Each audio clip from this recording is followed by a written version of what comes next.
All right, let's go right back to the phone and bring in a guy we talked about earlier in the show. Pete Prisco, You NFL talked about columnist for CBS Sports. His ears must have been burning. You can read him and you're going to watch him on television on CBS periodically. And today, Pete wrote a column recently posted ranking the NFL head coaches, and Gary Kubiak was ranked number 22 out of 32. Pete, how you doing, man?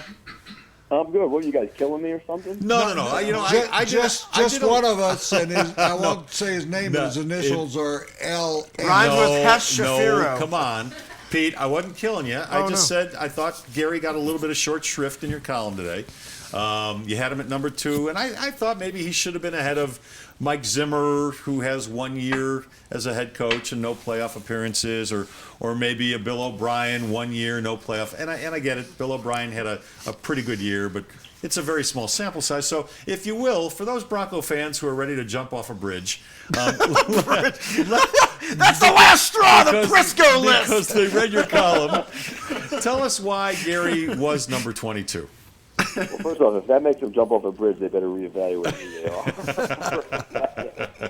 are. Look, when you go do the data and you go do, look and see where everybody fits in and you study it, and I had guys, believe me, I probably had them up a little higher and then went back and reevaluated, moved guys all around.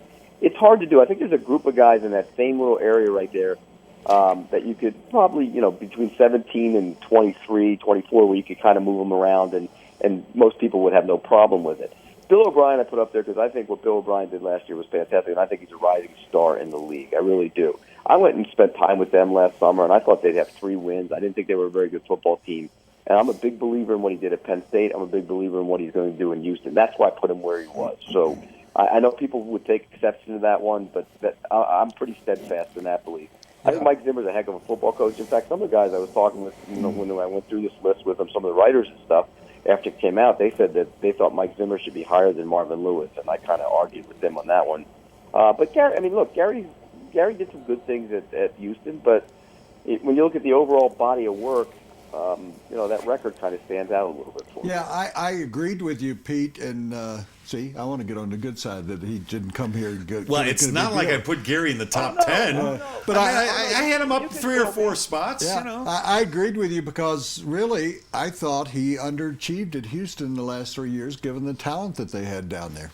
So, But in fairness to Gary, he wasn't playing. He didn't really have a quarterback either. I mean, and I pointed that out. That's played out with Matt. Yeah, we've seen how that's played out with Matt Schaub.